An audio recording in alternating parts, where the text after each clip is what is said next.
तो ये कहानी है एक ऐसे यूनिवर्स की जहां गॉड्स, डीमन और इंसान एक ही जमीन पर रहा करते थे। पर जैसा कि हम जानते हैं कि डीमंस कभी भी इंसानों के दोस्त नहीं होते, इसलिए इंसानों की हिफाजत करने के लिए गॉड्स ने भी खुद ईस्ट किंगडम में रहने का फैसला किया ताकि वो इंसानों की हिफाजत कर सके। एक गॉड बनना कोई आसान काम नहीं, इसके लिए इंसानों को अपने अंदर की ताकत को पहचान कर एक बहुत ही ज्यादा पेनफुल कल्टीवेशन प्रोसेस से गुजरना पड़ता है, जो कि हर कोई बर्दाश्त नहीं कर सकता। ये जर्नी है हमारे हीरो किन यू की, जिसने हर तरह के दर्द को बर्दाश्त करके यूनिवर्स क्रिएटर का टाइटल हासिल किया। ये कहानी उस दिन से शुरू हुई जब किन्यू सिर्फ 4 साल का अपने फादर के साथ हंसी खुशी अपनी जिंदगी गुजार रहा था। अभी अचानक वहाँ नो एल्डर्स आ जाते हैं जो कि किन डाई को बताते हैं कि आपके बेटे का डेंडेरियन खराब है, वो कभी भी इंटरनल टेक्निक्स की प्रैक्टिस नहीं कर पाएगा। ये बात सुनकर तो किन डाई काफी ज्यादा परेशान हो गए थे, क्योंकि वो जानते थे कि यहाँ पर मौजूद सारे लोग इंटरनल टेक्निक का इस्तेमाल करके खुद के कल्टीवेशन को बढ़ाते हैं। लेकिन अगर किन्यू का डेंटेरियन खराब है तो इसका मतलब वो कभी भी इंटरनल टेक्निक की प्रैक्टिस नहीं कर पाएगा, जिसकी वजह से वो कभी भी फ्यूचर में एक अच्छा राजा नहीं बन सकता।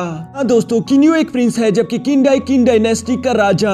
उस दिन के बाद किन डाई अपने बेटे को लेकर काफी सारे कल्टीवेटर्स के पास गया, लेकिन उसे कहीं से भी कोई उम्मीद नहीं मिलती, जिसकी वजह से वो आखिरकार बहुत ज्यादा निराश हो जाता है। तब वो समझ गया था कि मेरा बेटा दूसरों लोगों की तरह नहीं बल्कि वो एक आम इंसान है, जिसकी वजह से मुझे ही उसकी हिफाजत करनी होगी। ये सारी बातें जानने के बाद किन डाई अपने बेटे को खुद से दूर क्लाउड मिस्टी सेक्ट विला माउंटेन पर छोड़ आता है, ताकि उस तक कभी भी कोई एनिमी ना पहुंच सके और वो हमेशा अपनी जिंदगी शांति के साथ गुजार सके। लेकिन वो जगह किन्यू के लिए किसी कैद खाने से कम नहीं थी, क्योंकि वो पूरे साल में सिर्फ एक बार ही अपनी फैमिली से मिल पाता था। ये बात उसे काफी ज्यादा तकलीफ देती थी। पर हद तो तब हो गई जब पूरे 1 साल इंतजार करने के बाद आखिरकार वो दिन आ गया जब किन्यू का फादर उससे मिलने के लिए आने वाला था। ये सोच कर तो वो पूरे विला में खुशी से इधर उधर कूद रहा था। तभी उसके ग्रैंडफादर उससे सवाल करते हैं कि किन्यू, आज तुम इतने जरा खुश क्यों दिखाई दे रहे हो। इस पर किन्यू अपने ग्रैंडफादर को बताता है कि आज फादर मुझसे पूरे 1 साल बाद मिलने के लिए आने वाले हैं। ये बात सोचकर मैं काफी ज्यादा खुश हूँ। उसके ग्रैंडपा मुस्कुराते हुए कहते हैं कि मैं भी तुम्हारे लिए गिफ्ट लाया हूँ, जिसे देखकर मुझे पूरा यकीन है कि तुम्हारी खुशी का ठिकाना नहीं रहेगा। और वो ये कहती है अपने पास से एक बर्ड निकालकर किन्यू को दे देते हैं, जिसे पाकर किन्यू तो वाकई में बहुत ज्यादा खुश हो गया था, क्योंकि वो बचपन से यहाँ पर अकेला था और उसे एक दोस्त की जरूरत थी, जो कि आज पूरी हो चुकी है। और इसलिए किन्यू खुश होता हुआ उस बर्ड का नाम सेबल रख देता है, जो कि उसका आज से एक नया दोस्त होगा।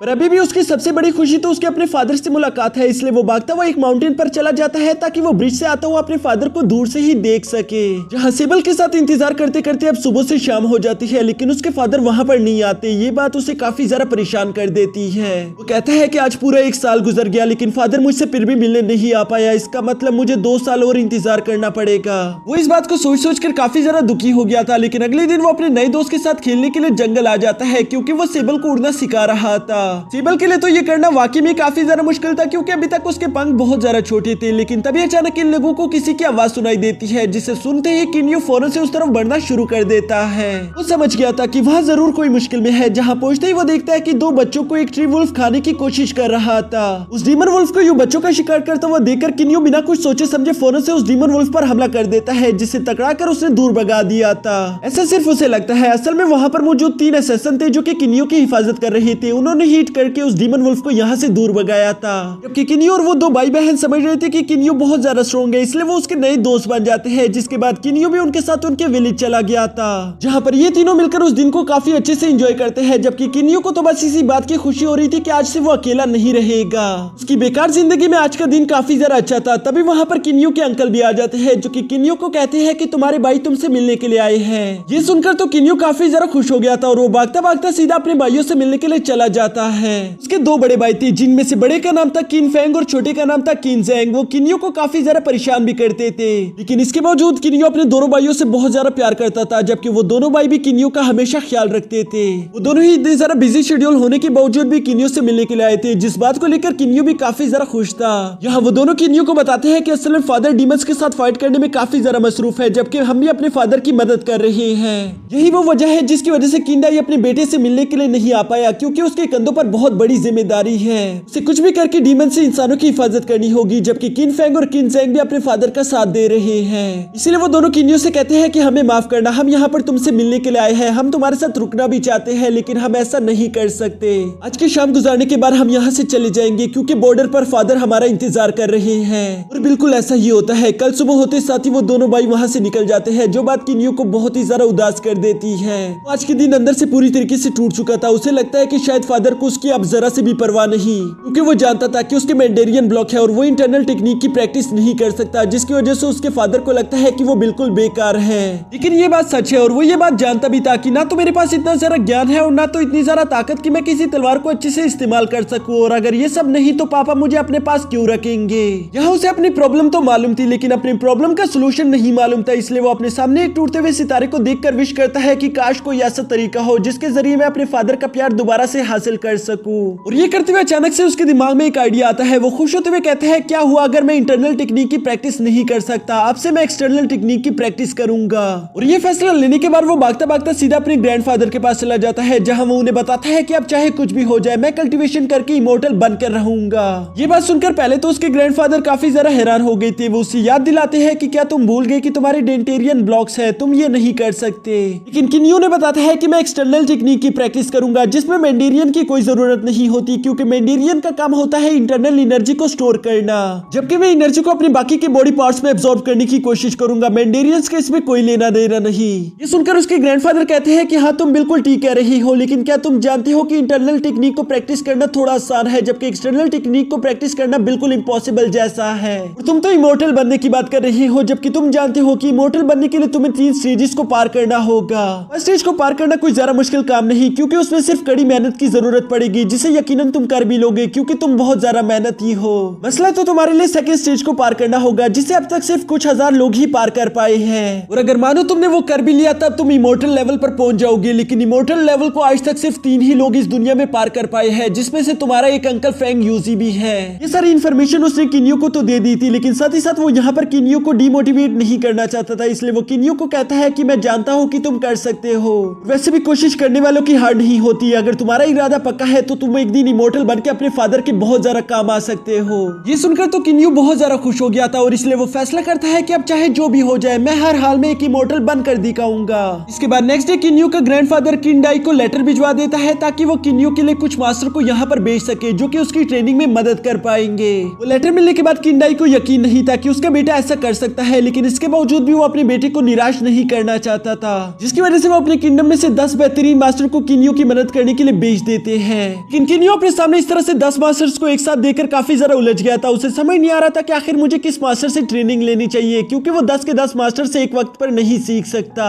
यहाँ किन्यू को इतना जरा उलझा हुआ देखकर उसके ग्रैंडफादर कहते हैं, मैं ये तुम्हारे लिए आसान कर देता हूँ। वो उन सारे 10 के 10 मास्टर से कहते हैं कि आप लोग थोड़ा सा अपने आर्ट्स का नमूना दिखा दीजिए, जिसकी वजह से किन्यू को सिलेक्शन करने में आसानी हो जाएगी। और वहाँ पर मौजूद सारे मास्टर बिल्कुल ऐसे ही करना शुरू कर देते हैं। उन सब लोगों के आर्ट्स टेक्निक देखने के बाद किन्यू वहाँ पर मौजूद मास्टर ली को चूज कर लेता है, क्योंकि वो बहुत ही ज्यादा शांत दिखाई दे रहे थे। पता नहीं क्यों पर किन्यू को ऐसा महसूस हुआ कि शायद मुझे मास्टर ली को ही चूज करना चाहिए, क्योंकि वो इन सब में से ज्यादा बेहतरीन है। यहाँ किन्यू ने तो अपने लिए मास्टर चूज कर लिया था, साथ ही साथ उसके ग्रैंडफादर उसे एक ट्रेजरी बॉक्स भी देते हैं जिसमें बहुत तरह के स्क्रोल पड़े हैं, जिससे ये सीखा जा सकता है कि कैसे आप अपने मेंडेरियन को अनब्लॉक कर सकते हैं। किन्यू उन स्क्रोल्स को पाकर काफी ज्यादा खुश था, जिनकी मदद से वो बैठकर कल्टीवेशन भी करता है, लेकिन वो चाहे जितनी मर्जी कोशिश कर लेता वो कभी भी अपने मेंडेरियन में एनर्जी को स्टोर नहीं कर पा रहा था। उसे पूरी रात कल्टीवेशन करने के बावजूद भी सिर्फ नाकामी का सामना करना पड़ता है। नेक्स्ट डे हम देखते हैं कि किन्यू अपने मास्टर से ट्रेनिंग लेने के लिए बड़ी तेजी के साथ ग्राउंड की तरफ भागता हुआ जा रहा था। काफी सीढ़ियां चढ़ने के बाद आखिरकार जब वो ग्राउंड तक पहुंचता है तो वो देखता है कि वो कुछ मिनट लेट हो चुका था, जिसकी वजह से उसके मास्टर काफी ज्यादा गुस्सा हो गए थे और वो उसे पनिशमेंट के तौर पर पूरे विले का राउंड लगाने के लिए कहते हैं। विला काफी ज्यादा बड़ा था, लेकिन इसके बावजूद भी किन्यू हार नहीं मानता, बल्कि वो लगातार भागता भागता आखिरकार उस राउंड को कंप्लीट कर ही लेता है।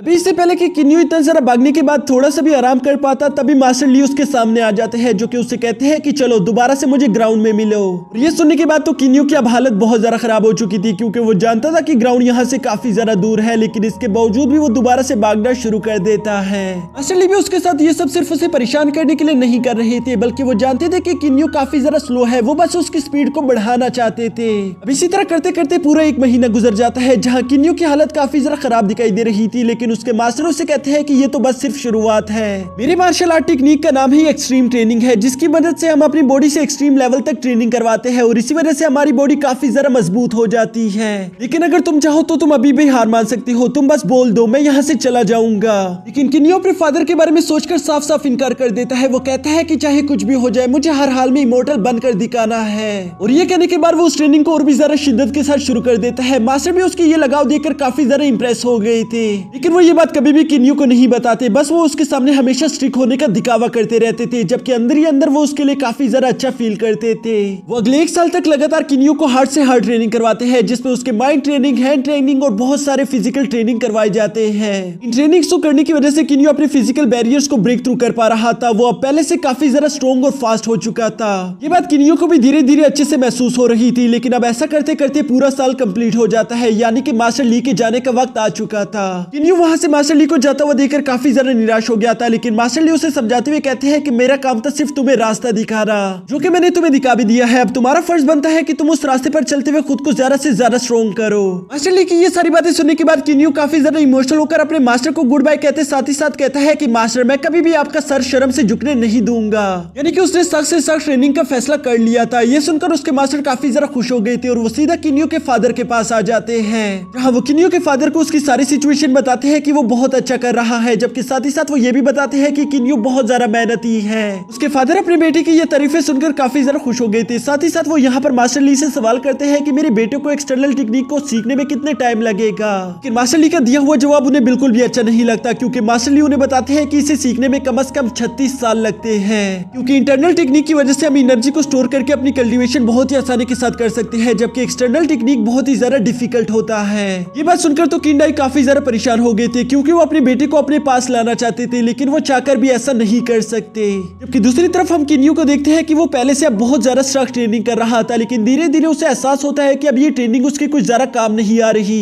उसकी बॉडी बेशक धीरे धीरे स्ट्रॉन्ग हो रही है, लेकिन वो नोट करता है कि उसकी स्पीड अभी भी बहुत ज्यादा कम है। उसे कुछ भी करके अपनी स्पीड पर काम करना होगा। अपने इसी सवाल का जवाब हासिल करने के लिए वो अपने ग्रैंडफादर के दिए हुए स्क्रोल्स को पढ़ने की कोशिश करता है, जिसमें से उसे मालूम होता है कि स्पीड को हासिल करने के लिए आपको इंटरनल एनर्जी की जरूरत पड़ेगी।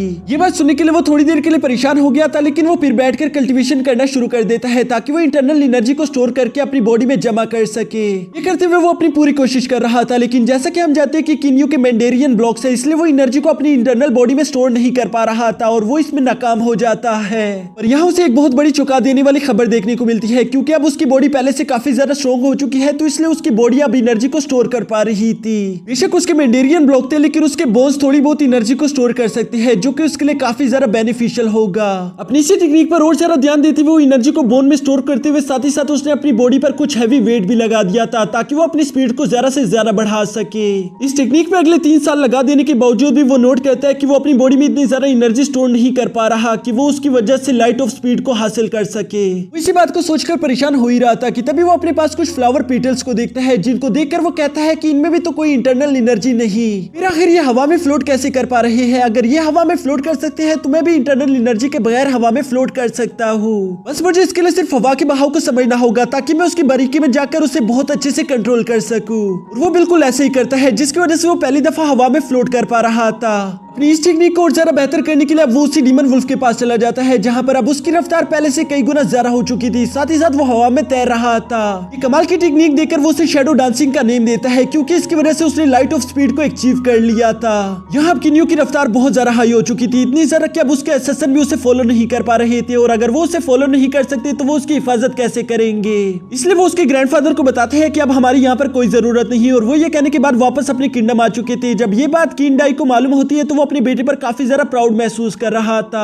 दूसरी तरफ हम किन्यू को देखते हैं, जो कि अपनी ट्रेनिंग के लिए कुछ स्टैचू वॉरियर्स के साथ फाइट कर रहा था। इस फाइट के दौरान उसे महसूस होता है कि शायद मुझे भी अपने पास एक स्पेशल वेपन रखना चाहिए, लेकिन कौन सा वेपन वो इसके बारे में सोच नहीं पा रहा था, और इसलिए वो अपने ग्रैंडफादर के दिए हुए उन स्क्रोल्स में इस बात की तलाश करना शुरू कर देता है, जहां उसे एक बहुत ही ज्यादा खतरनाक अससन काई के बारे में जानने को मिलता है। वो अससन इतना ज्यादा खतरनाक था कि उसके सामने से तलवारबाजी में उसका कोई मुकाबला नहीं। उसकी टेक्निक्स देखकर किन्यू काफी ज्यादा इंप्रेस हो गया था। वो उसके बारे में और जानना चाहता था, लेकिन वो टॉप सीक्रेट था, इसलिए वो उसके बारे में ज्यादा जान नहीं पा रहा था कि तभी अचानक वो एक सीक्रेट सील को ब्रेक कर देता है, जिसकी वजह से उस अससन काई का होलोग्राम निकलकर उस स्क्रोल से बाहर आ गया था। सबसे पहले वो किन्यू को वार्न करता है कि ये टेक्निक बहुत ज्यादा खतरनाक है, लेकिन अगर तुम यहाँ तक आए हो तो तुम इस टेक्निक को जरूर सीखना चाहते हो। और इसके बाद वो किन्यू को वो टेक्निक सिखाना शुरू कर देता है, जबकि साथ ही साथ वो यहाँ पर किन्यू को ये भी बताता है कि मैं एक असैसिन हूँ, जहाँ हमें बचपन से ही मर्डर करने की ट्रेनिंग दी जाती है। हमारा बस एक ही काम होता है, अपने टारगेट को ढूंढकर खत्म कर डालो, और इसके लिए हमें बचपन से ही बहुत सारे खून करने पड़ते हैं। इससे हम किन्यू को देखते हैं, जो कि असैसिन काई की टेक्निक की प्रैक्टिस करने के लिए कुछ ही सेकंडों के अंदर अपनी लाइट स्पीड को एक्टिवेट करते हुए एक छोटे डैगर की मदद से बहुत सारे वॉरियर्स को घायल कर देता है। लेकिन ये सब करते वक्त उसका डैगर इतना ज्यादा मजबूत नहीं था, वो बीच में ही टूट जाता है, जिसकी वजह से उसे समझ आ गया था कि मुझे एक मजबूत डैगर की जरूरत पड़ेगी। और किन्यू ये भी बहुत अच्छे से जानता था कि उसे एक बहुत ही ज्यादा पावरफुल डैगर कहां पर मिल सकता है। जिसके बाद नेक्स्ट डे हम देखते हैं कि वो अपने घोड़े को लेकर सबसे पहले विलेज बीच की तरफ चला जाता है जहाँ वो अपने दोस्तों से मिल सके। साथ ही साथ वो अपने दोस्तों से वादा करता है कि मैं वापस आने पर तुम लोगों के लिए भी कुछ ना कुछ गिफ्ट जरूर लाऊंगा। और ये कहने के बाद सीधा किन्यू अपने किंगडम के स्टोरेज रूम तक चला गया था जहाँ पर सेनापति किन्यू को एक ऐसा डैगर दिखाता है जिसको कभी भी कोई नहीं तोड़ सकता।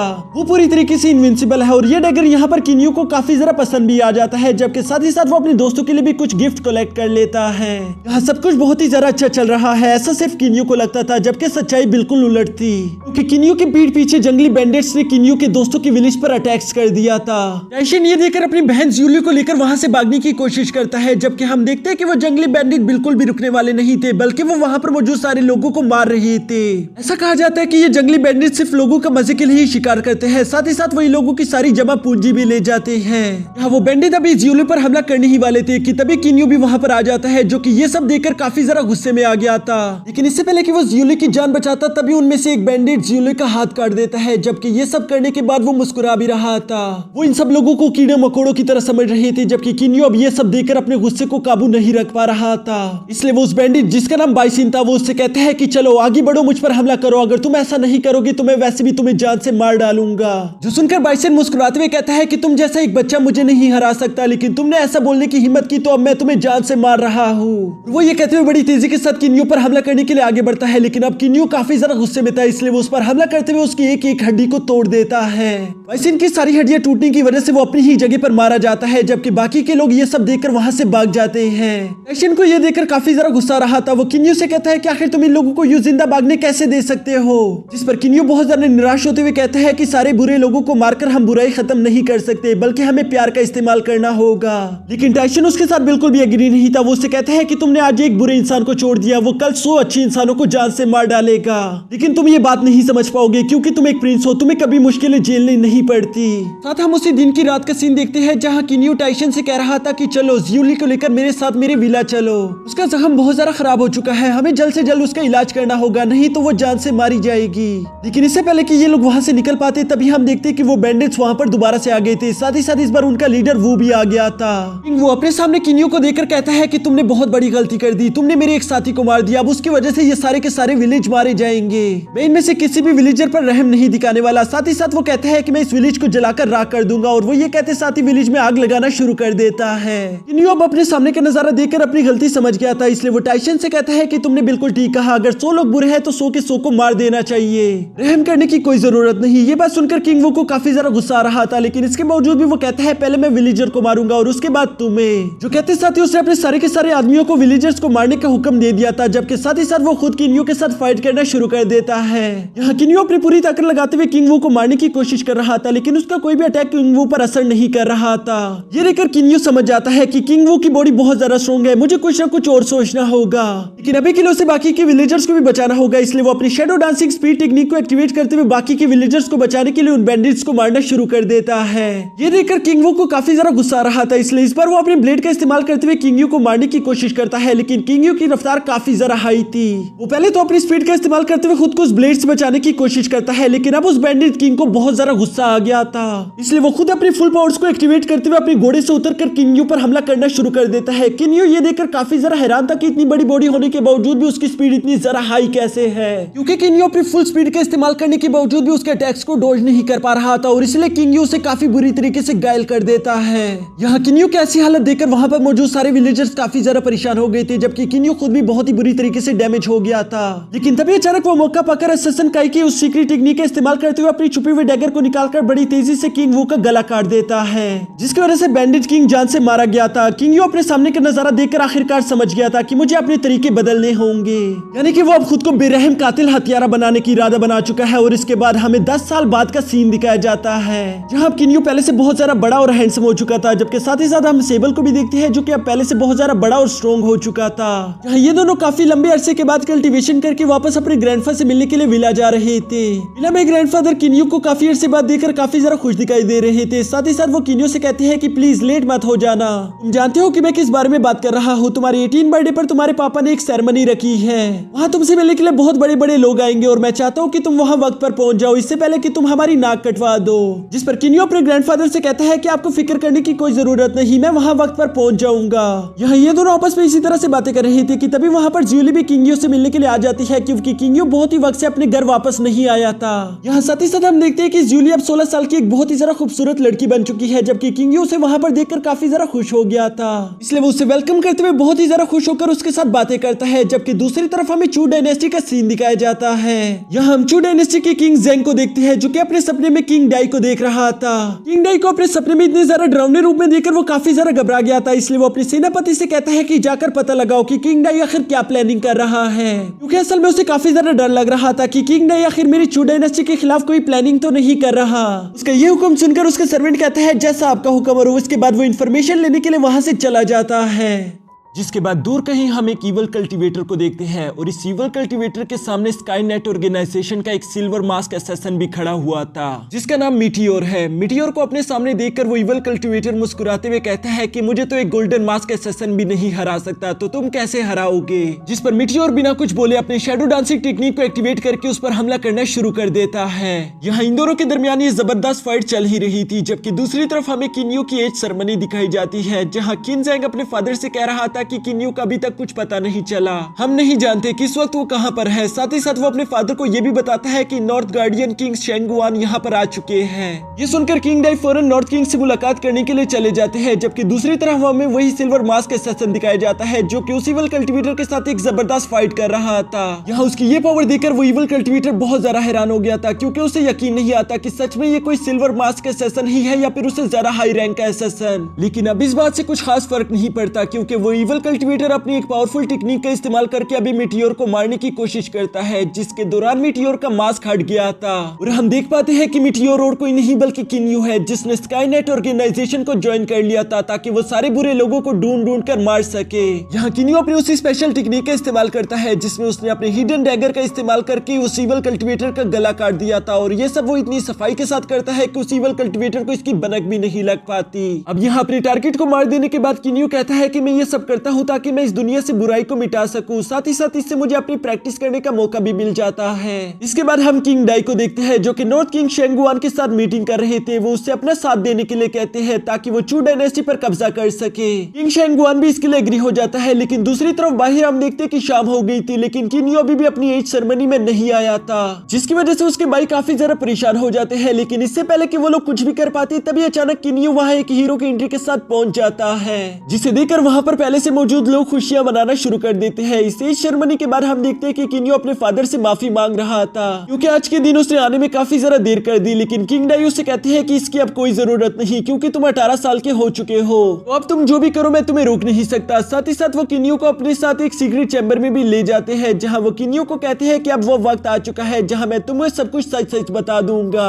वो किन्यू से कहते हैं कि मैं तुमसे मिलने के लिए मिस्टिक क्लाउड विला नहीं आ पाता था, क्योंकि मैं तुम्हारे भाइयों के साथ यहाँ पर चू डायनेस्टी को हराने का प्लान कर रहा था। चू डायनेस्टी से मैं बहुत ज्यादा नफरत करता हूँ, क्योंकि चू डायनेस्टी के किंग जेंग ने हमें धोखा देकर हमारे यिंग क्लैन को हरा दिया था। हम लोग तब से दर दर भटकते रहे, और इसी वजह से हमने यिंग क्लैन का नाम बदलकर किंग क्लैन रख लिया। साथ ही साथ वो किन्यू को यह भी बताते हैं कि तुम्हारी माँ का एक्सीडेंट नहीं हुआ था, बल्कि चू डायनेस्टी ने हमले के दौरान उन्हें भी जिंदा जला दिया था। ये सुनकर तो किन्यू पूरी तरीके से टूट जाता है, क्योंकि बचपन से ही वो अपनी माँ के प्यार के लिए तरसता रहा था, और ये सब चू डायनेस्टी के किंग जेंग की वजह से हुआ। अब ये सुनकर तो उसका खून खोलने लगा था, इसलिए वो गुस्से में आकर कहता है कि अब चाहे जो भी हो जाए मैं चू डायनेस्टी के किंग जेंग को मार डालूंगा। लेकिन किंग डाई उसे मना करते हुए कहते हैं कि तुम अपनी ट्रेनिंग पर ध्यान दो, हम खुद उसे संभाल लेंगे। तुम अभी तक इतने पावरफुल नहीं हुए कि तुम एक सेकंड स्टेज के कल्टीवेटर का मुकाबला कर सको।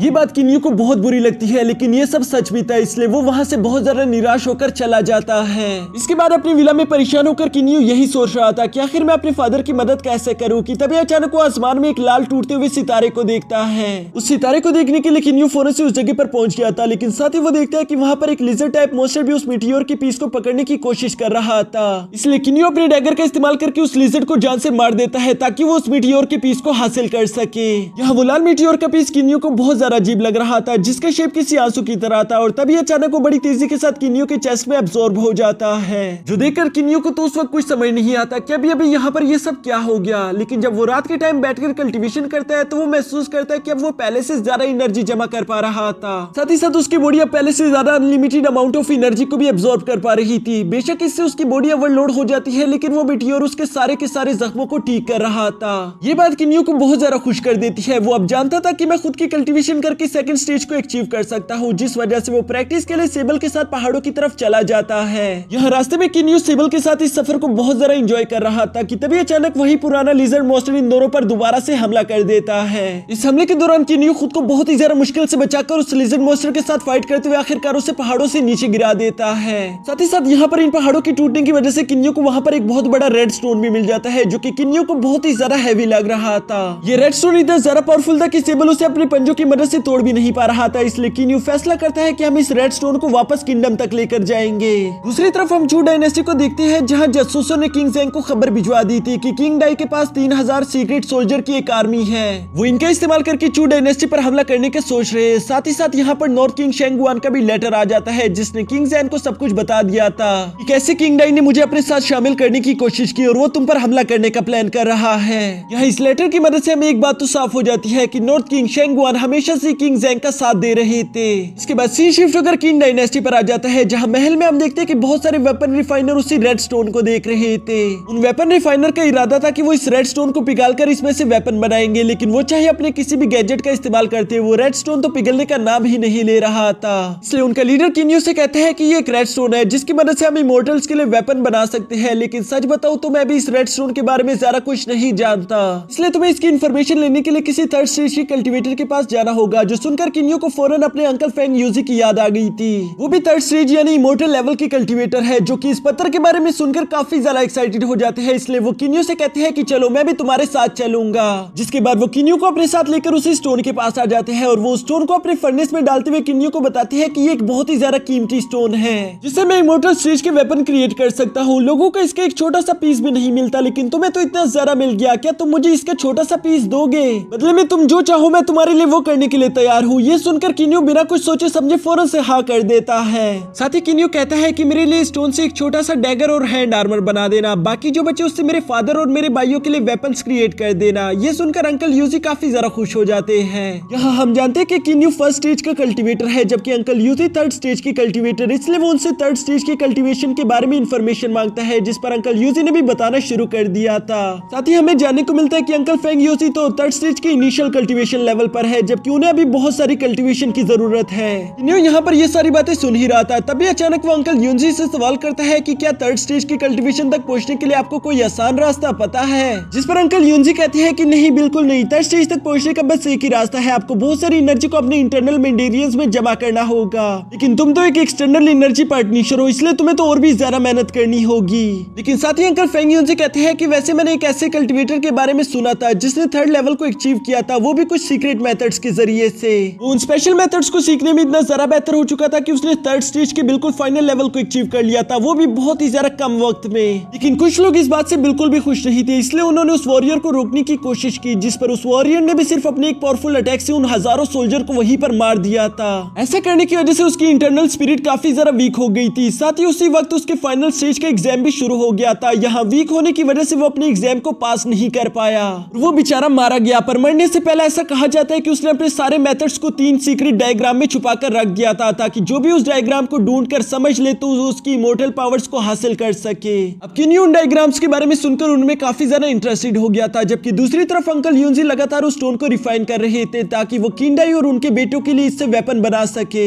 नेक्स्ट डे अंकल यूजी किंग डाई को लेटर भी भिजवा देते हैं, जहां उन्होंने बताया था कि कैसे आपके बेटे किन्यू ने एक कीमती स्टोन ढूंढ निकाला है, जिससे मैं इस्तेमाल करके आप लोगों के लिए वेपन बना रहा हूँ। ये वेपन इतने ज्यादा पावरफुल होगी कि आप इसे अपनी जंग में बहुत ही आसानी के साथ इस्तेमाल कर सकते हैं। ये सुनकर तो किंग डाई बहुत ही ज्यादा खुश हो गया था। दूसरी तरफ किन्यू को हम देखते हैं जो कि लगातार बहुत ज्यादा प्रैक्टिस कर रहा था, लेकिन इतनी ज्यादा प्रैक्टिस करने के बावजूद भी वो नोट करते हैं कि उसके अंदर जरा सा भी चेंज नहीं आ रहा, बल्कि उसका स्टेज बढ़ने का नाम ही नहीं ले रहा। जो देखकर तो वो काफी ज्यादा उदास हो जाता है कि तभी अचानक उसे अपने ग्रैंडपा की बात याद आती है कि अगर तुम्हें सेकंड स्टेज को अचीव करना है तो तुम्हें नेचर से खुद को कनेक्ट करना होगा। जिस वजह से किन्यू वहीं पर बैठकर कल्टीवेशन करना शुरू कर देता है और काफी देर तक मेहनत करने के बाद आखिरकार हम देखते हैं कि उसने खुद को नेचर से कनेक्ट कर ही लिया था, क्योंकि वो छोटी सी छोटी चीज को भी बहुत आसानी के साथ देख पा रहा था। साथ ही साथ वो बहुत ही कम से कम आवाज को भी सुन पा रहा था। इन सारी नई एबिलिटीज के अनलॉक होने की वजह से वो महसूस करता है कि अब वो सेकंड स्टेज के इनिशियल लेवल पर पहुंच चुका है, जो बात किन्यू को बहुत ज्यादा खुश कर देती है, क्योंकि किन्यू के फादर ने कहा था कि अगर तुम सेकंड स्टेज तक पहुंच जाओ तब तुम हमारे प्लान में शामिल हो सकते हो। यहाँ किन्यू ये बात भी अच्छे से जानता था कि ये सब उस मीटियोर की वजह से हो रहा है, वो उसके लिए किसी चमत्कार से कम नहीं था। नेक्स्ट डे हम मास्टर यूनजी को देखते हैं, जिसने किंडाई को 5 ऐसे सोड दे दिए थे जो कि उन्होंने उस रेड स्टोन से रिफाइन किए थे।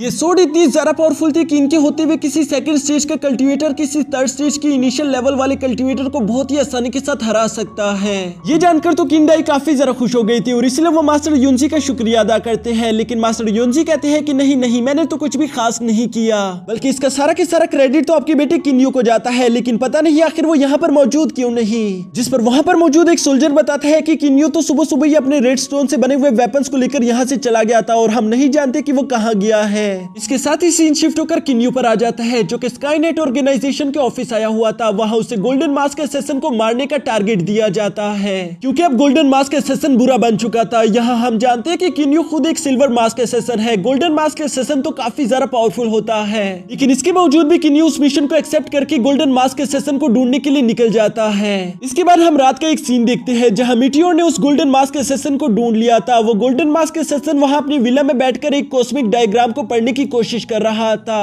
तभी अचानक वो भी वहां पर मीटियोर की एनर्जी को महसूस कर लेता है, जिस पर उसने अपने ब्रदर एंड सिस्टर को उसे मारने का हुक्म दे दिया था। यहाँ मीटियोर पहली दफा अपने रेड स्टोन से बनाए हुए उन ग्लव्स और डैगर को बाहर निकाल लेता है, जिसकी पावर बहुत ज्यादा थी। गोल्डन मास्क एसेसन ये महसूस कर लेता है, इसलिए वो फौरन अपने ब्रदर एंड सिस्टर को पीछे हटने के लिए कहता है। लेकिन इससे पहले कि वो लोग पीछे हट पाते तभी किन्यू अपने फास्ट मूव को एक्टिवेट करते हुए उन्हें जान से मार देता है।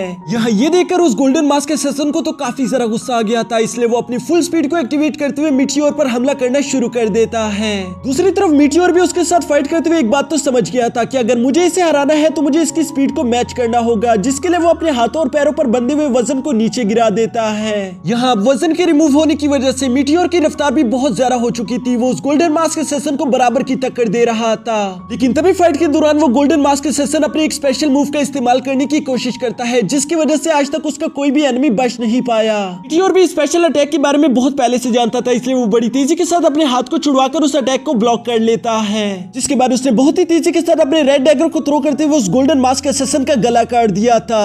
यहाँ उस गोल्डन मास्क एसेसन को मारने के बाद किन्यू वापस से स्काईनेट ऑर्गेनाइजेशन के ऑफिस आ जाता है, जहाँ रिपोर्ट देने के बाद अब उसे नया गोल्डन मास्क एसेसन बना दिया जाता है, क्योंकि उसे इस काम की वजह से प्रमोट कर दिया गया था। साथ ही साथ दूसरी तरफ जंगल में हम स्काईनेट ऑर्गेनाइजेशन के 2 बड़े मास्टर्स को देखते हैं, जिन्होंने ये खबर स्काईनेट ऑर्गेनाइजेशन के हेड तक भी पहुंचा दी थी। एक मीटियोर नाम के शख्स ने गोल्डन मास्क एसेसन को मार दिया है और यहाँ पर हमें ये देखने को मिलता है कि वो हेड और कोई नहीं बल्कि किन्यू का फादर था, जो कि असल में चुपके से स्काईनेट ऑर्गेनाइजेशन को चला रहा था ताकि वो अपनी किंग डायनेस्टी को बुरे लोगों से बचा सके। यहाँ ये खबर चू डायनेस्टी के ज़ेंग को भी मिल जाती है कि उनका स्पाई गोल्डन एसेसन मारा जा चुका है। ये सुनकर तो ज़ेंग बहुत ही ज्यादा गुस्से में आ गया था, इसलिए वो अपने खास आदमी को बुलवाकर उससे कहता है कि तुमने मुझे लास्ट टाइम एक आदमी के बारे में बताया था, जो कि मेरे पास मौजूद कॉस्मिक डायग्राम के बदले मुझे 17 पावरफुल मॉन्स्टर देने का वादा कर रहा है। तो जाओ और जाकर ये डील पूरी करो ताकि हम उन मॉन्स्टर की कालों की मदद से अपने लिए न्यू वेपन्स को तैयार कर सके। ये वेपन आने वाली जंग में हमारे लिए काफी ज्यादा मददगार साबित होंगे। इसके बाद सीन शिफ्ट होकर किन्यू पर आ जाता है, जिसने गोल्डन मास्क एसेसन के साथ फाइट करने के दौरान काफी ज्यादा जख्म खाए हुए थे। वो खुद की कल्टीवेशन करते हुए इन सारे जख्मों को हील कर लेता है, जिसके बाद वो काफी ज्यादा हैरानी के साथ उसी कॉस्मिक डायग्राम को देख रहा था। वो इसे समझने की कोशिश करता है, लेकिन वो जान पाता है कि ये इंटरनल एनर्जी पर तो बेस्ड नहीं है।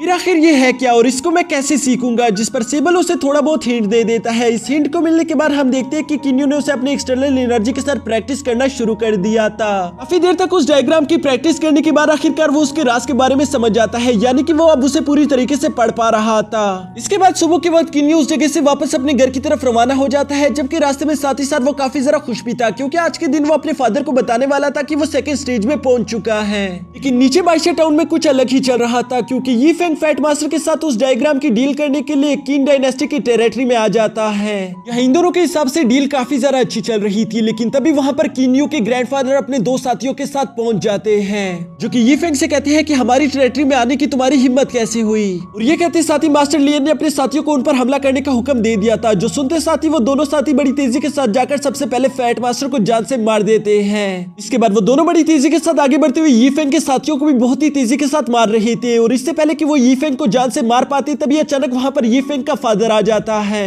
जिसने आते साथ ही अपनी नीडल टेक्निक का इस्तेमाल करके लियन के एक वॉरियर को जान से मार दिया था। यहाँ मास्टर लियन 160 साल बाद यी किन को देखकर गुस्से में कहते हैं कि तुमसे मिले काफी ज्यादा वक्त हो गया। आज मैं तुमसे अपनी बेटी का बदला जरूर लूंगा, क्योंकि दोस्तों आज से 160 साल पहले ये किन ने मास्टर लियन की बेटी को जान से मार दिया था। इसके बाद मास्टर लियन और ये किन दोनों एक दूसरे के साथ एक जबरदस्त फाइट लड़ना शुरू कर देते हैं, जिसमें ये दोनों एक दूसरे को बराबर की टक्कर देते हुए एक दूसरे को घायल कर रहे थे।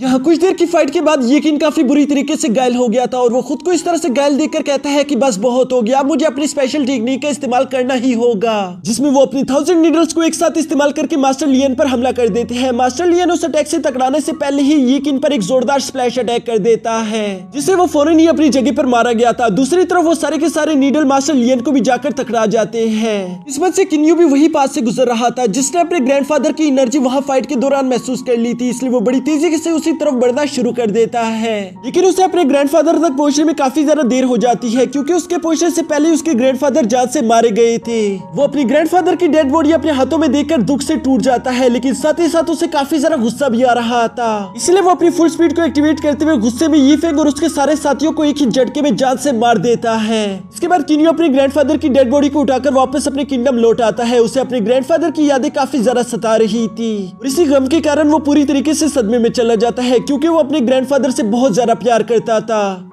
अब कुछ समय बाद हम किन्यू को देखते हैं, जो कि अपने ग्रैंडफादर को खोने की वजह से काफी ज्यादा दुखी था, लेकिन साथ ही साथ वो ये बात भी बहुत अच्छे से जानता था कि मुझे आगे बढ़ते रहना होगा। ग्रैंडपा कभी भी मुझे इस तरीके से नहीं देखना चाहते थे, मुझे उनके लिए एक इमोर्टल लेवल तक पहुंचना ही होगा। ये सब सोचकर किन्यू दोबारा से उसी कॉस्मिक डायग्राम को प्रैक्टिस करना शुरू कर देता है और काफी देर के प्रैक्टिस के बाद वो कहता है कि मैंने इसे अच्छी तरीके से समझ लिया, अब मुझे इसकी और जरूरत नहीं। इसीलिए किन्यू उसे अपने किंगडम के ट्रेजरी रूम में रखने के लिए चला जाता है, जहाँ से वापसी के वक्त अचानक ही उसे अपने पीछे एक बॉक्स चमकता हुआ दिखाई दिया था। किन्यू उस बॉक्स को देखकर कहता है कि ये तो वही बॉक्स है जो मुझे यीफेंग के पास से मिला था, इसलिए वो उसे जाकर ओपन करता है, जिसके अंदर उसी तरह का एक कॉस्मिक डायग्राम पड़ा हुआ था। ये देखकर तो किन्यू बहुत ज्यादा खुश हो गया था। वो कहता है कि वाह, शायद आज तो मेरा लकी डे है, क्योंकि मुझे सेकंड कॉस्मिक डायग्राम भी मिल गया। उस कॉस्मिक डायग्राम को बॉक्स से बाहर निकालने के बावजूद भी किन्यू को ऐसा महसूस होता है कि शायद उस बॉक्स के अंदर कुछ और भी है, क्योंकि उसे अंदर से बहुत ज्यादा अजीब एनर्जी महसूस हो रही थी, जिसकी वजह से किन्यू उस बॉक्स को और भी ज्यादा अच्छे से चेक करना शुरू कर देता है। और थोड़ी देर की चेकिंग के बाद आखिरकार किन्यू को थर्ड डायग्राम भी मिल गई थी। ये देखकर तो किन्यू बहुत ज्यादा खुश हो गया था। वो कहता है कि मुझे तीनों कॉस्मिक डायग्राम्स मिल गए, इसका मतलब मैं उस सीक्रेट टेक्निक के बारे में जान पाऊंगा, जिसकी मदद से मैं खुद को इमोर्टल लेवल तक पहुंचा सकता हूँ। साथ ही साथ यहाँ पर किन्यू खुश होते हुए कहता है कि शायद मुझे इसके बारे में बाकी सबको भी बताना चाहिए, और इसलिए वो भागता भागता सीधा अपने फादर की तरफ आ रहा था। लेकिन वो जैसे ही वहाँ सीक्रेट चैम्बर तक पहुंचता है, वो देखता है कि वहाँ पर पहले से बहुत सारे लोग मौजूद थे, इसलिए वो इस वक्त के लिए कुछ नहीं बताता, बल्कि खामोशी के साथ साइड पर खड़ा हो जाता है। इसके बाद किंडा इन सब लोगों को बताता है कि मैंने सेकंड स्टेज को ऑलमोस्ट कंप्लीट कर लिया है, यानी कि मैं थर्ड लेवल के फर्स्ट स्टेज का एग्जाम देने वाला हूँ, जिसके लिए मुझे अपने किंगडम से दूर 4x9 रेवोल्यूशन एग्जाम के लिए जाना होगा, जहाँ मुझ पर हेवन की तरफ से बिजली गिरेगी।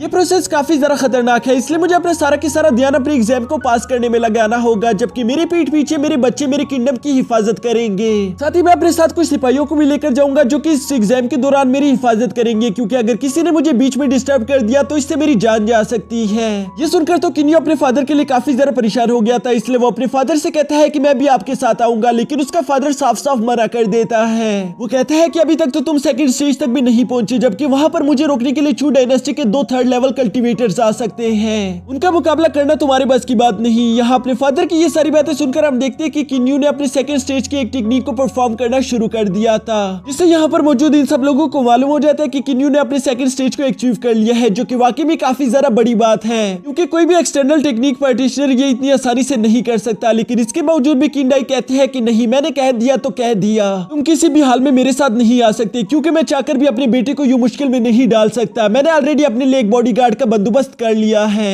यहाँ अपने फादर की ये सारी बातें सुनकर अब किन्यू को काफी ज्यादा गुस्सा आ गया था, इसलिए वो इमोशनल होकर कहता है कि मैंने आपसे कभी कुछ नहीं मांगा, मैं हमेशा से बस खुद को ताकतवर बनाने की कोशिश कर रहा था, ताकि आप मुझे भी रिस्पेक्ट करें। मैं आपके साथ रहने की कोशिश कर रहा हूँ, लेकिन शायद आप ऐसा बिल्कुल भी नहीं चाहते। और ये सब कहते हुए वो काफी ज्यादा निराश हो गया था। वो कहता है कि मुझे माफ कर देना आइदा, मैं कभी भी आपसे कुछ नहीं मांगूंगा। जो कहने के बाद किन्यू वहां से नाराज होकर बाहर आ जाता है, और बाहर आने के बाद हम देखते हैं कि उसने अपने सेकंड कॉस्मिक डायग्राम को प्रैक्टिस करना शुरू कर दिया था, जिसको काफी ज्यादा देर तक प्रैक्टिस करने पर किन्यू को लगता है कि शायद फर्स्ट डायग्राम और सेकंड डायग्राम दोनों के स्टेप बिल्कुल सेम है। लेकिन ये बहुत ज्यादा अजीब बात है, क्योंकि इसका असर उसे दिखाई नहीं दे रहा था, जो बात किन्यू को भी काफी ज्यादा हैरान कर देती है। वो कहता है कि जरूर यहाँ पर कुछ न कुछ तो गड़बड़ है, इसलिए वो कहता है कि अगर इन दोनों के स्टेप सेम है तो यकीनन टाइमिंग अलग अलग होगी, जिसकी वजह से किन्यू ने उन स्टेप्स को स्लो और फास्ट की कॉम्बिनेशन में करना शुरू कर दिया था। और यूं ही करते करते धीरे धीरे हम देखते हैं कि उसकी एनर्जी टर्न होकर गोल्डन हो जाती है, जिसकी वजह से किन्यू काफी ज्यादा खुश हो गया था। और साथ ही साथ हमें भी मालूम हो जाता है कि किन्यू ने अपने सेकंड डायग्राम को भी समझ लिया। दूसरी तरफ हम चू डायनेस्टी में किंग ज़ेंग को देखते हैं, जिसके पास उसके फादर का एक स्पाई आ गया था और वो उसे बताता है कि कैसे किंग डाई अपने एग्जाम के लिए जा रहा है। ये तुम्हारे पास एक बेहतरीन मौका है जिसमें तुम चाहो तो उसे मार सकते हो, क्योंकि 4th-9 ट्राइबोल्यूशन एग्जाम के दौरान वो काफी ज्यादा वीक पड़ जाएगा। किंग ज़ेंग को ये प्लान काफी ज्यादा अच्छा लगता है, इसलिए वो कहता है कि मैं अपने किंगडम से 2 3rd लेवल के वॉरियर्स को उसे मारने के लिए भेज दूंगा। और साथ ही साथ वो कहता है कि वो दोनों इमोर्टल लेवल के वॉरियर काफी ज्यादा लालची है, आखिर मैं उन्हें मनाऊंगा कैसे। जिस पर वो स्पाई किंग ज़ेंग को एक एलेक्सर ऑफर करता है। वो उसे बताता है कि ये आपके फादर ने दिया था, वो कह रहे थे कि ये आप उनके साथ ट्रेड कर सकते हैं, बदले में वो आपकी मदद कर देंगे। किंग ज़ेंग बिल्कुल ऐसा ही करता है, वो सीधा जाकर उन दोनों इमोर्टल स्टेज के कल्टीवेटर्स के पास चला गया था, जो कि पहले तो किंग ज़ेंग की मदद करने से साफ साफ मना कर देते हैं। और जैसे किंग ज़ेंग उन्हें वो एलेक्सर ऑफर करता है, वो फौरन से हाँ कर देते हैं। जिसके बाद किंग ज़ेंग कहता है कि मैं तुम्हारे साथ अपने 4 वॉरियर्स भी भेजूंगा, जो कि किंग डाई को मारने में तुम लोगों की मदद करेंगे। यहाँ पर इन लोगों का ये जबरदस्त सा प्लान बन चुका था। जबकि दूसरी तरफ हम किन्यू को देखते हैं, जो कि लगातार प्रैक्टिस करते हुए 3rd डायग्राम को भी एक्सेस कर लेता है। इन सारे डायग्राम्स को समझने के बाद किन्यू कहता है कि मैंने सारे के सारे डायग्राम समझ लिए, लेकिन शायद अब भी ये मेरे किसी काम के नहीं, क्योंकि मेरे फादर तो वैसे भी मुझे नकारा समझते हैं, उनके हिसाब से मैं किसी काम का नहीं। जबकि मैंने अपनी ये सारी पावर्स और ये सारी की सारी मेहनत सिर्फ उन्हें इंप्रेस करने के लिए की थी। यहाँ पर किन्यू को तो काफी ज्यादा गुस्सा आ रहा था और इसलिए वो ये सारा के सारा गुस्सा मीटियोर बनकर अपनी दुश्मनों पर निकाल रहा था, यानी कि वो अपने रास्ते में आने वाले हर दुश्मन को यूं ही सफाई से मिटा रहा था। दूसरी तरफ स्काईनेट ऑर्गेनाइजेशन को मीटियोर के सारे स्किल्स के बारे में अच्छे से मालूम हो चुका था, इसलिए वहाँ की एक ऑफिसर मीटियोर से कहती है कि हमारे बॉस तुमसे मिलना चाहते हैं। तो सुनकर पहले तो मीटियोर को कुछ समझ नहीं आता कि आखिर वो मुझसे मिलना क्यों चाहते हैं, लेकिन इसके बावजूद भी मीटियोर उनसे मिलने के लिए नेक्स्ट डे पहुंच गया था, जहाँ वो देखते हैं कि स्काईनेट ऑर्गेनाइजेशन को संभालने वाला तो हमारे ही किंगडम से बिलोंग करता है। साथ ही साथ उसे ये भी अच्छे से मालूम होता है कि ये तो मेरे फादर का एक वॉरियर है। यहाँ किन्यू के दिमाग में बहुत सारे सवाल चल रहे थे कि तभी अचानक हम देखते हैं कि उस वॉरियर ने फौरन से किन्यू पर हमला कर दिया था, जिसकी वजह से किन्यू बहुत ज्यादा शॉक हो जाता है। इसलिए वो भी बड़ी तेजी के साथ उस पर हमला करते हुए अपने सामने एक शील्ड क्रिएट कर लेता है, जिसकी वजह से उसने वो सारे अटैक्स ब्लॉक कर दिए थे। किन्यू उनसे सवाल करता है कि आप ये क्या कर रहे हैं, जिस पर वो आदमी कहता है कि मुझे माफ कर देना, मैं तो बस तुम्हारा टेस्ट ले रहा था और तुमने उस टेस्ट को पास भी कर लिया है। ये कहते हुए वो आदमी किन्यू को चाय ऑफर करते हुए साथ ही साथ उससे कहता है कि हमारे बॉस तुमसे मिलना चाहते हैं, असल में उन्हें एक जगह तक सेफली पहुंचना है, जिसके लिए उन्हें तुम्हारी मदद चाहिए। यहाँ पर किन्यू उनसे सवाल करता है कि तुम्हारे बॉस का नाम क्या है, जिस पर वो आदमी बताता है कि हमारे बॉस का नाम है मिस्टर यिंग। ये सुनकर तो किन्यू के हाथ कांपना शुरू कर देते हैं, क्योंकि यिंग तो उनके पुराने क्लैन का नाम था। साथ ही साथ किन्यू को इस बात का भी शक हो रहा था कि कहीं मिस्टर यिंग मेरा कोई जानने वाला तो नहीं, जो कि नेक्स्ट डे उससे मुलाकात के वक्त किन्यू को मालूम हो ही जाता है कि मिस्टर यिंग और कोई नहीं बल्कि उसी के फादर हैं। साथ ही साथ यहाँ पर किन्यू को अपने सारे सवालों के जवाब मिल गए थे कि स्काईनेट ऑर्गेनाइजेशन को उसी की फैमिली चला रही है, ताकि वो अपने किंगडम को सेफ रख सके। दूसरी तरफ हम किंग डाई को देखते हैं, जो कि मीटियोर का शुक्रिया अदा कर रहा था, क्योंकि उसने इतनी अर्जेंटली उनका टास्क एक्सेप्ट कर लिया। ये सुनकर मीटियोर कहता है कि नहीं नहीं, शुक्रिया कहने की कोई जरूरत नहीं, वैसे भी यही तो मेरा काम है। यहाँ ये सारी बातें होने के बाद किंग डाई कहता है कि चलो अभी हम यहाँ से निकलना होगा, क्योंकि इन लोगों को एग्जाम वाली जगह तक भी तो पहुंचना था। जहाँ रास्ते में हम देखते हैं कि किन्यू को काफी ज्यादा खुशी हो रही थी, क्योंकि वो यही चाहता था कि वो अपने फादर की मदद करे, और वो आज ये कर भी रहा है। बेशक वो किन्यू बनकर ये नहीं कर रहा था, लेकिन फिर भी वो अपने फादर की हिफाजत करेगा, ये बात सोचकर वो काफी ज्यादा खुश था। साथ ही साथ हम यहाँ पर सेबल को भी देखते हैं, जो कि चुपता छुपाता इन लोगों के साथ जा रहा था। इसके बाद सफर के दौरान हम देखते हैं कि शाम होने वाली थी, इसलिए किंग डाई कहता है कि हमें यहीं पर विला में आज की रात गुजारनी होगी, क्योंकि रात को सफर करना बिल्कुल भी सेफ नहीं, और इसीलिए ये सब रात गुजारने के लिए एक विला में लैंड कर लेते हैं। जबकि दूसरी तरफ हम वुडी और वीजिंग को आते हुए देखते हैं, जो कि 3rd लेवल के कल्टीवेटर्स थे। आते हुए वुजिंग और वुडिंग बिल्कुल भी अकेले नहीं थे, बल्कि वो आते हुए अपने साथ 4 कल्टीवेटर्स को मिला रही थी, जो कि सेकंड स्टेज के बहुत ही ज्यादा खतरनाक वॉरियर हैं। दूसरी तरफ विला में रात को हम किन्यू को देखते हैं, जिसे नींद नहीं आ रही थी, और वो आसमान की तरफ देखते हुए अपनी किस्मत के बारे में सोच रहा था कि आखिर मेरी किस्मत कितनी ज्यादा अजीब है। जो काम मैं किन्यू बनकर करना चाहता था वो मीटियोर बनकर कर रहा हूँ, लेकिन साथ ही साथ उसे इस बात की उम्मीद थी कि किसी न किसी दिन वो अपने फादर को एग्री कर ही लेगा। यहाँ किन्यू भी ये सब सोच ही रहा था कि तभी वहाँ पर किंग डाई भी आ जाता है, जो कि मीटियोर से कहता है कि तुम इतनी रात को यहाँ पर क्या कर रहे हो, जिस पर मीटियोर बताता है कि मैं तो बस आने वाले खतरों के बारे में सोच रहा था। ये सुनकर किंग डाई कहता है कि अगर तुम्हें डर लग रहा है तो तुम वापस जा सकते हो, लेकिन मीटियोर साफ साफ इनकार कर देता है। वो कहता है कि नहीं, मुझे डर नहीं लग रहा, और वैसे भी मैं सिर्फ आपकी हिफाजत करना चाहता हूँ। जो सुनकर एक पल के लिए किंग डाई को लगता है कि शायद ये उसी का बेटा किन्यू है, क्योंकि वो हमेशा इसी तरह की बातें करता रहता था, क्योंकि वो अपने फादर के लिए बहुत ही ज्यादा पोसेसिव है। लेकिन जब वो ये बात युनजी को बताता है तो युनजी उन्हें क्लियर करते हुए कहते हैं कि नहीं, मैंने आते हुए उसे स्कैन किया था, वो बिल्कुल भी किन्यो नहीं हो सकता क्योंकि उसके अंदर एक स्पेशल टाइप ऑफ एनर्जी है। अब ये सुनकर किंडाई भी उसकी बात मान गया था, जिसके बाद नेक्स्ट डे हम देखते हैं कि ये लोग अपने आगे के सफर पर निकल चुके थे। यहाँ इनके सफर के दौरान पानी से निकलने वाला एक मॉन्स्टर इन लोगों पर हमला भी कर देता है, जिसका मुकाबला मीटियोर करने की कोशिश कर रहा था। लेकिन किंडाई उसे कहता है कि तुम्हें अपनी एनर्जी इस तरह से जाया नहीं करनी चाहिए क्योंकि तुम्हें आगे बहुत ज्यादा मेहनत करनी है, और इसलिए वो अपने बाकियों के साथियों से उस मॉन्स्टर को मरवा देता है। जिसके बाद ये लोग अपने आगे के सफर में एक मैजिकल लावा गेट को पार करके अपनी एग्जाम वाली जगह पर पहुंच ही जाते हैं, जो कि दिखने में काफी ज्यादा खूबसूरत लग रही थी। लेकिन ये वो जगह है जहाँ पर बहुत सारे लोग अपनी जान से हाथ धो बैठे हैं। यहाँ पर किंडाई युनजी से कहता है कि तुम्हें वो जगह तलाश करनी ही होगी जहाँ मैं अपने 4x9 ट्राइबोल्यूशन एग्जाम को अच्छी तरीके से पास कर सकूं। युनजी किंडाई की ये सारी बातें सुनने के बाद उस जगह को अच्छी तरीके से स्कैन करना शुरू कर देता है, जिसकी वजह से उसे एक बेहतरीन जगह के बारे में मालूम हो चुका था, और वो इन सब लोगों को अपने साथ लेकर उस गुफा तक पहुंच भी जाता है, जो कि वाकई में कल्टीवेशन करने के लिए एक बहुत ही ज्यादा बेहतरीन जगह थी। यहाँ पहुंचने के बाद मास्टर युनजी किंडाई की एग्जाम के लिए प्रिपरेशन करना शुरू कर देते हैं। सबसे पहले वहाँ पर उन लोगों ने कुछ चट्टानों को तोड़कर 8 पिलर फॉर्मेशन क्रिएट कर दिया था ताकि किंडाई उन 8 पिलर्स के बीच में बैठकर इस एग्जाम को दे सके। साथ ही साथ ये 8 पिलर उन्हें बीच बीच में मदद भी करते रहेंगे। जिसके बाद हम देखते हैं कि किंडाई ने बिल्कुल ऐसा ही किया था। वो सेंटर वाली चट्टान पर जाकर बैठ जाते हैं और धीरे धीरे वो खुद की कल्टीवेशन करना शुरू कर देते हैं। जबकि दूसरी तरफ मास्टर युनजी अपने साथियों को समझा रहे थे कि दुश्मन यहाँ पर पहुंचते होंगे, हमें कुछ भी करके किंडाई की हिफाजत करनी ही होगी, क्योंकि अगर एक बार उन्होंने ये एग्जाम शुरू कर दिया तो वो बीच में यहाँ से हिल नहीं पाएंगे। साथ ही साथ वो काफी ज्यादा वीक पड़ जाएंगे, इसलिए कोई भी एनिमी उन पर हमला कर सकता है। यहाँ ये सारी इन्फॉर्मेशन देने के बाद मास्टर युनजी सब लोगों पर एक स्पेशल तरह का टैग भी लगा देता है ताकि कोई दुश्मन इन लोगों का रूप ना ले सके। अब हम देखते हैं कि यहाँ ये सब करने की वजह से इन लोगों की सारी तैयारियां मुकम्मल हो चुकी थी, और इसलिए मास्टर युनजी सब लोगों को अपनी अपनी जगह संभालने के लिए कहता है। जो सुनते ही ये सब लोग फौरन से अपनी अपनी जगह को संभालना शुरू कर देते हैं। यहाँ पर मीटियोर सोच रहा था कि मैं कुछ भी करके अपने फादर की हिफाजत करूंगा ताकि मैं अपने फादर को साबित कर सकूं कि जितना वो कमजोर मुझे समझते हैं मैं उतना कमजोर बिल्कुल भी नहीं हूँ। यहाँ किन्यो भी ये सब सोच ही रहा था कि तभी अचानक वहाँ का मौसम खराब होना शुरू हो जाता है क्योंकि टेस्ट का वक्त आ चुका था, और इस टेस्ट की शुरू होती है हम देखते हैं कि हेवन की तरफ से एक बिजली बड़ी तेजी से सीधा आकर किंडाई पर जाकर गिरती है। लेकिन किंडाई उसे उस 8 पिलर फॉर्मेशन की वजह से बहुत ही आसानी के साथ बर्दाश्त कर लेते हैं, यानी कि उन्हें कुछ भी नहीं महसूस होता।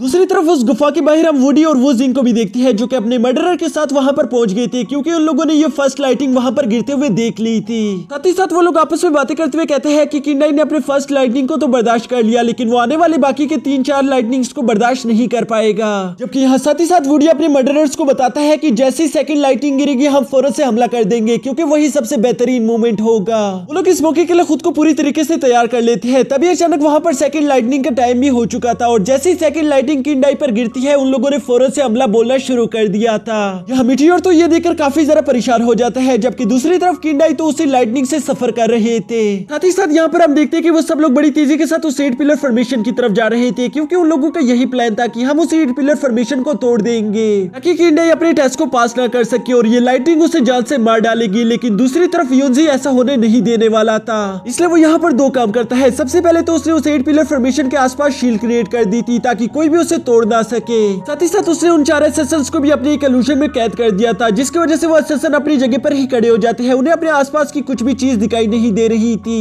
बल्कि वो तो अपने किसी और वर्ल्ड में ही खोए हुए थे, यानी कि अब इन लोगों को उन 4 असैसिन से तो कोई खतरा नहीं। अब इन सब की वजह से तो वुडी को काफी ज्यादा गुस्सा आ गया था, इसलिए वो सीधा आगे बढ़ते हुए मास्टर युनजी पर हमला करना शुरू कर देते हैं। जबकि मास्टर युनजी भी अपनी रेड सोर्ड का इस्तेमाल करते हुए वुडी से टकरा रहे थे। जबकि दूसरी तरफ मीटियोर को हम देखते हैं जो कि अपने साथियों के साथ मिलकर वो जिंग का मुकाबला कर रहा था। यहाँ जबरदस्त फाइट के दौरान हम देखते हैं कि मीटियोर ने मौका पाकर उन 4 मर्डरर्स में से 3 को जान से मार डाला था, जो देखकर वो जिंग को काफी ज्यादा गुस्सा आ जाता है। इसलिए वो मीटियोर पर एक बहुत ही ज्यादा खतरनाक अटैक करने वाला था। जबकि दूसरी तरफ मीटियोर को कुछ भी समझ नहीं आता कि आखिर वो इस लम्हे क्या करे, क्योंकि वो अपने रेड स्टोन से बने हुए वेपन्स का भी इस्तेमाल नहीं कर पा रहा था। नहीं तो यहाँ पर मौजूद सब लोगों को मालूम हो जाएगा कि मीटियोर और कोई नहीं बल्कि किन्यू है। वो भी यहाँ पर इसी बात को लेकर काफी ज्यादा टेंशन में आ गया था कि तभी अचानक हम देखते हैं कि किंडाई की 5 असैसिन बड़ी तेजी के साथ आकर किन्यू की जान बचा लेते हैं। यहाँ वुडी और वो जिंग दोनों को ही मालूम हो चुका था कि ये सब लोग काफी ज्यादा पावरफुल है, और अब इन लोगों के पास ये रेड सोर्ड्स भी है जो कि वाकई में काफी ज्यादा खतरनाक है। इस वजह से सिर्फ हम दोनों मिलकर इन लोगों को नहीं हरा सके, हमें और मदद की जरूरत पड़ेगी।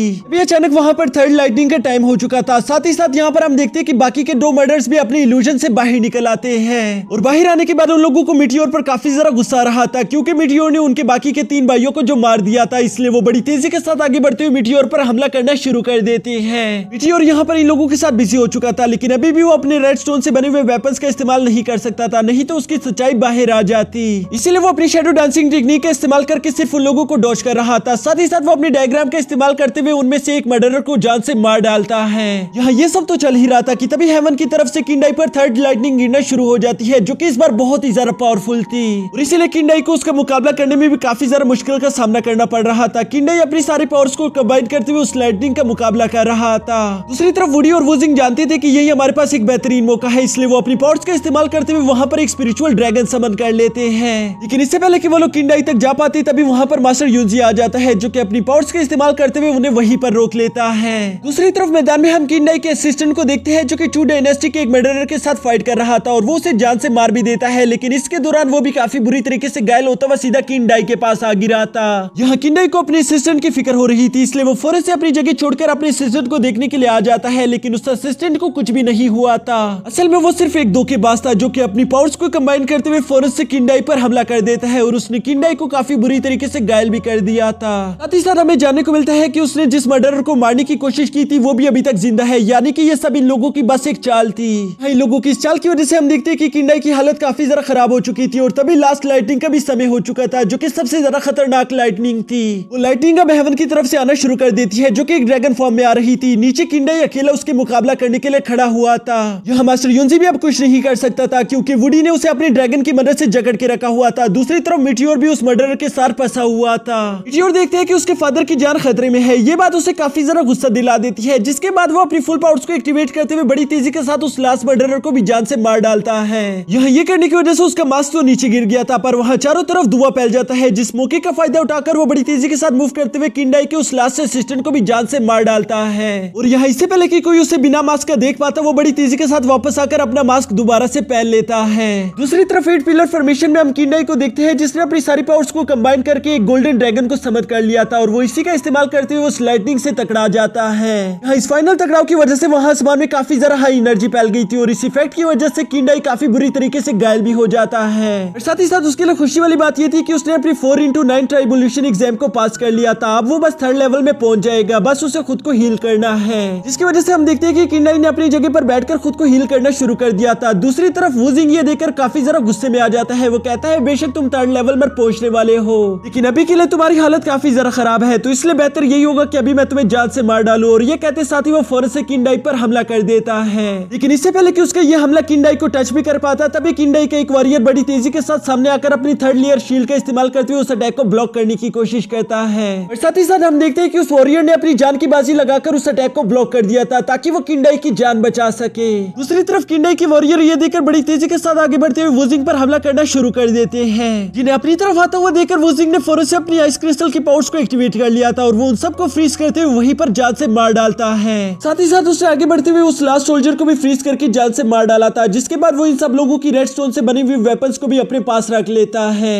यहाँ बीन सोर्स की वजह से हम देखते हैं कि उसकी पावर्स अब पहले से भी कई गुना ज्यादा बढ़ चुकी थी, जिसकी वजह से वो मिटियोर को काफी बुरी तरीके से पीट रहा था। मिटियोर की हालत वुजिंग के साथ फाइट के दौरान काफी ज्यादा खराब हो जाती है, क्योंकि वुजिंग उसी रेड सोर्ड का इस्तेमाल कर रहा था और इसी वजह से मिटियोर के मुंह से खून निकलता है। यहाँ वुजिंग को जैसे ही मौका मिलता है वो फौरन से उन्हीं सोर्ड का इस्तेमाल करते हुए किंडाई पर भी अटैक कर देता है। लेकिन अब किंडाई की हालत पहले से कुछ ठीक हो चुकी थी, इसलिए वो अपनी सोर्ड का इस्तेमाल करते हुए उस अटैक को ब्लॉक कर लेता है। साथ ही साथ उसने भी वुजिंग के साथ फाइट करना शुरू कर दिया था। यहाँ इस फाइट के दौरान वुजिंग की पावर अभी भी ज्यादा थी, क्योंकि किंडाई की हालत अभी भी पूरी तरीके से ठीक नहीं हुई थी, इसीलिए उसकी आंखें धीरे धीरे करके बंद हो रही थी। जब किसी चीज का फायदा उठाते हुए वुजिंग उस पर बहुत सारी सोर्ड से एक साथ हमला कर देता है। ये देखकर किंडाई ने फौरन अपने सामने एक शील्ड क्रिएट कर ली थी, जिसकी वजह से किंडाई तो अब सही से खड़ा भी नहीं हो पा रहा था और इसी मौके का फायदा उठाते हुए वुजिंग उस पर अपना फाइनल अटैक कर देता है। यहाँ इस अटैक को अपने फादर की तरफ बढ़ता हुआ देखकर किन्यू को काफी ज्यादा गुस्सा आ गया था, इसलिए वो उन तीनों डायग्राम्स की पावर्स को एक साथ कंबाइन करते हुए इस्तेमाल करना शुरू कर देता है, जिसकी वजह से हम देखते हैं कि उसकी रफ्तार और स्ट्रेंथ काफी ज्यादा बढ़ चुकी थी और वो बड़ी तेजी के साथ मूव करता हुआ उस अटैक के सामने आ जाता है। साथ ही साथ हम देखते हैं कि उसने वो सारा के सारा अटैक खुद की बॉडी पर ले लिया था। किन्यू की हालत यहाँ पर बहुत ही ज्यादा खराब हो चुकी थी, लेकिन इसके बावजूद वो हार नहीं मानता। वो अपने रेड स्टोन से बने हुए वेपन्स को आखिरकार समन कर ही लेता है। इसके बाद हम देखते हैं कि किन्यू और वुजिंग दोनों ने एक दूसरे पर हमला करने के लिए एक दूसरे की तरफ बढ़ना शुरू कर दिया था और यहाँ पर हम देखते हैं कि वुजिंग अपनी तलवार किन्यू के पेट में घुसा देता है